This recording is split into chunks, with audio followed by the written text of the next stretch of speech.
Assalamualaikum warahmatullahi wabarakatuh. Ala manfaati ulumi wa ulumikum al-Fatihah.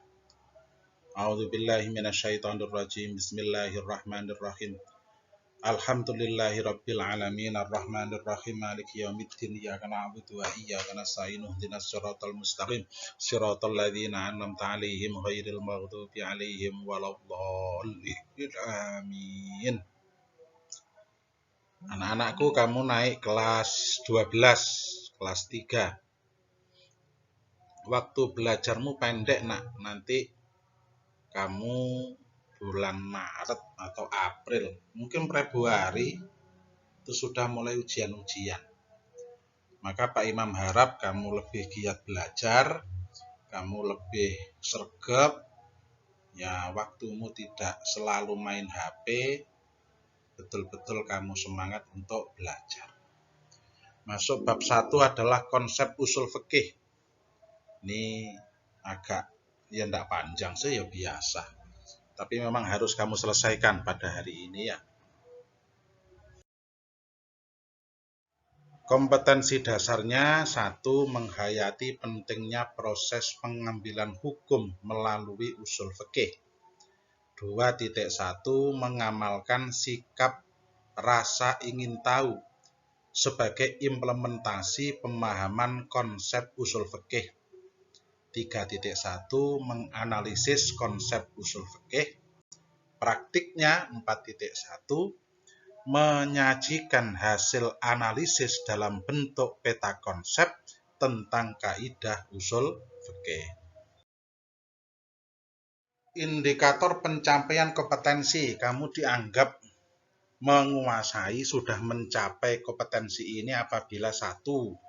Meyakini pentingnya proses pengambilan hukum melalui usul fikih.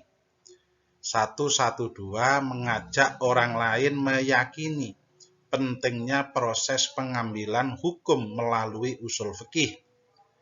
211 Menjalankan rasa sikap ingin tahu sebagai implementasi pemahaman konsep usul fikih. 212 Melaksanakan sikap rasa ingin tahu sebagai implementasi pemahaman konsep usul fikih. 3.1.1 Membedakan fikih dengan usul fikih. 31.2 Mengorganisir konsep usul fikih. 3.1.3 Menemukan makna tersirat fikih dan usul fikih. Prakteknya 41.1 Merangkum hasil analisis dalam bentuk peta konsep tentang konsep usul fikih. 4.1.2 Mempresentasikan hasil analisis dalam bentuk peta konsep tentang konsep usul fikih. Itu kompetensi, indikator pencapaian kompetensinya. Peta konsepnya ini, nak.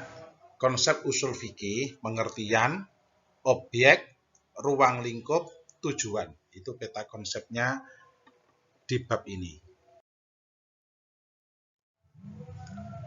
Pengertian fikih dan usul fikih. Pengertian fikih dulu.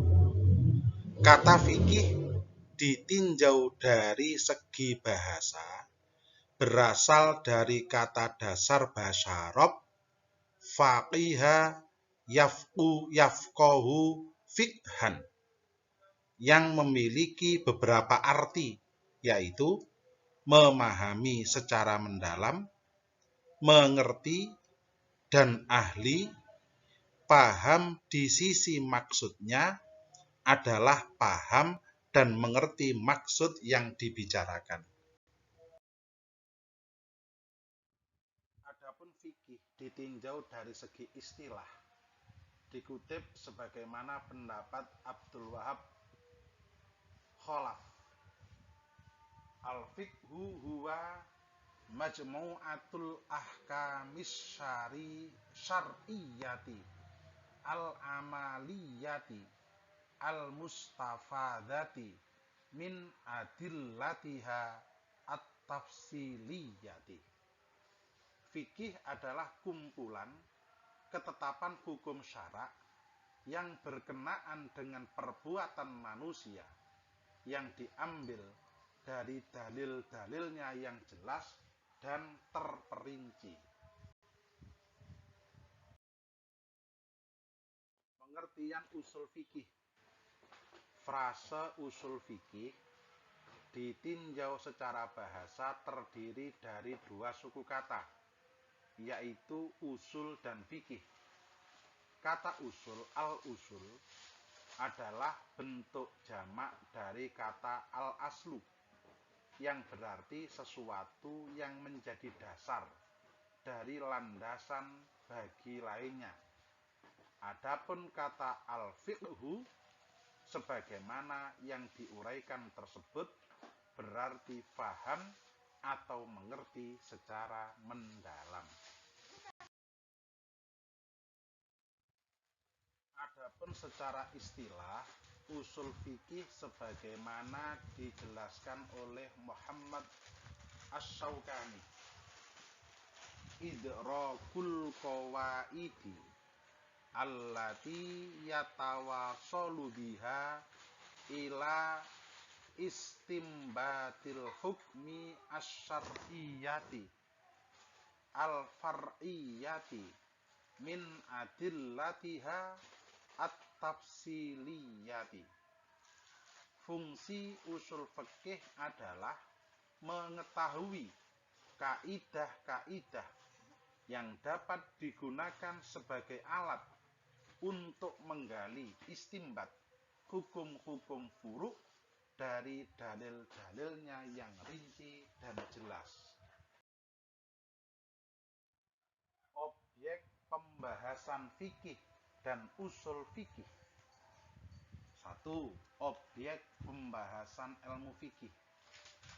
Ilmu fikih merupakan cabang atau furu' dari ilmu usul fikih. Yang menjadi objek pembahasan dari ilmu fikih adalah perbuatan mukallaf dan nilai-nilai hukum yang berkaitan erat dengan perbuatan tersebut.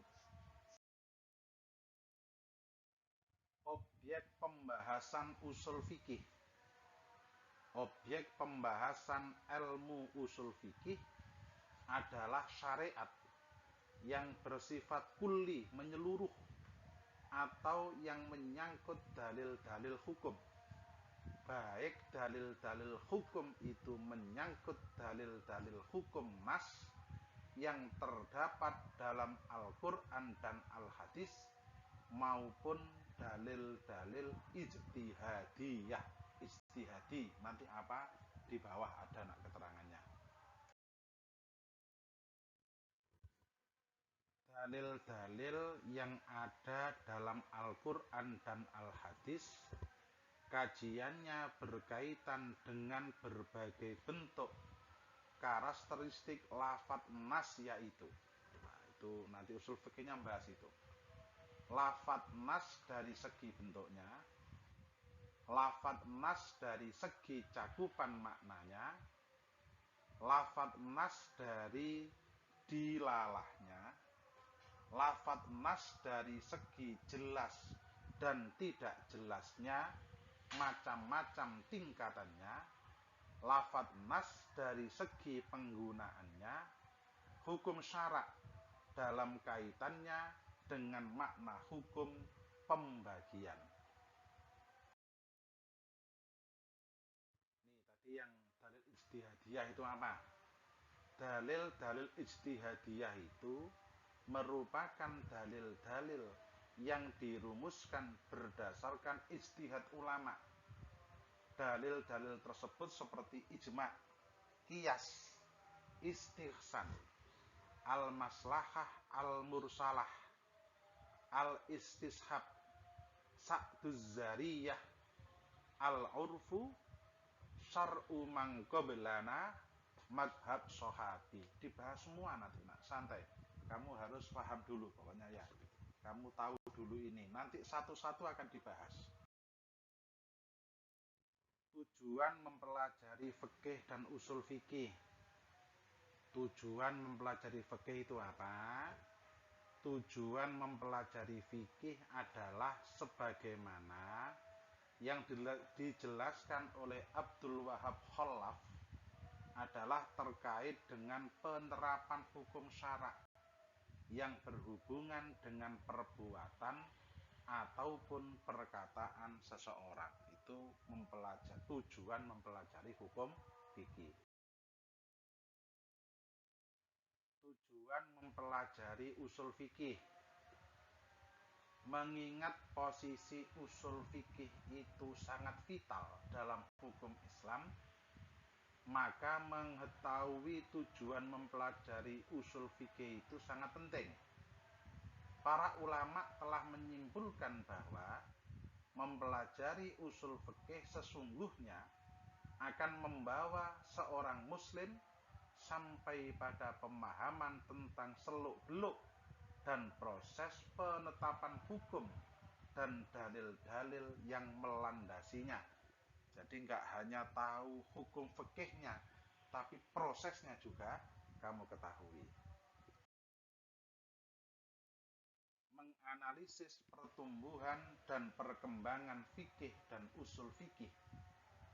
Pertumbuhan dan perkembangan fikih, hukum fikih tumbuh bersama dengan perkembangan Islam.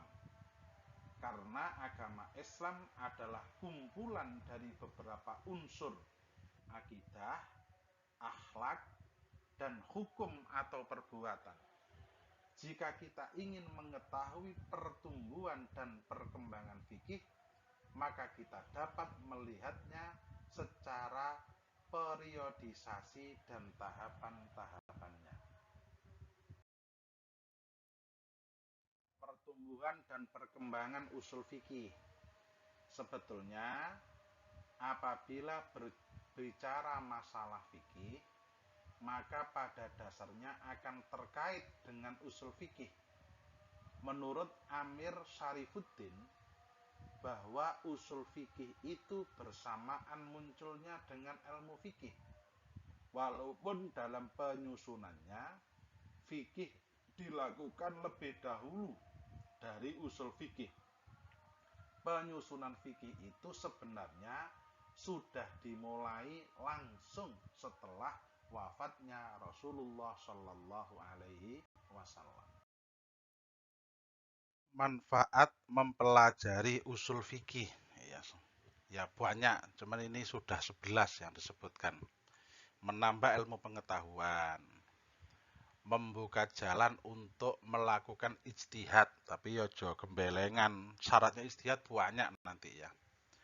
Mendalami sumber hukum Islam dengan baik, mengerti dasar hukum berdalil, dapat menyampaikan ceramah dengan baik, gak ngawur, menyelesaikan permasalahan zaman modern. Jadi karena ya tidak semua, jadi harus ada usul fikihnya gitu ya. Mengetahui mekanisme atau kaidah dalam mengeluarkan fatwa, mengetahui alasan pendapat ulama, menerapkan fikih yang tepat, mengetahui semangat hukum Islam, hasil ijtihad mendekati kebenaran. Itu manfaat mempelajari usul fikih. Ini sing tenanan, ayo kita belajar bersama. Rangkuman atau kesimpulan, lah wis enak toh, wis ana. Konsep usul fikih membahas pengertian usul fikih dari definisi yang telah dikemukakan oleh ulama usul fikih. Dapat difahami bahwa usul fikih merupakan sarana atau alat yang dapat digunakan untuk memahami nas Al-Quran dan As-Sunnah agar dapat menghasilkan hukum-hukum syara'. Yang kedua, objek pembahasan ilmu usul fikih adalah syariat yang bersifat kulli, menyeluruh, atau yang menyangkut dalil-dalil hukum, baik dalil-dalil hukum ini menyangkut dalil-dalil hukum nas yang terdapat dalam Al-Quran dan Al-Hadis maupun dalil-dalil ijtihadiyah. Kamu wis hafal tadi dalil ijtihadiyah ya. 3. Para ulama telah menyimpulkan bahwa mempelajari ilmu fikih sesungguhnya akan membawa kita sampai kepada seluk-beluk dan proses penetapan hukum dan dalil-dalil yang melandasinya. Cukup sekian pertemuan pertama. Bagi yang kurang jelas, boleh bertanya kepada Pak Imam melalui HP, bisa WA 0811 320 7700. Itu yang kurang jelas boleh tanya ke Pak Imam. Kita akhiri pertemuan kita hari ini dengan berdoa. Bismillahirrahmanirrahim. Subhanakallahumma wa bihamdika asyhadu an la ilaha illa anta astaghfiruka wa atubu ilaik. Wassalamualaikum warahmatullahi wabarakatuh.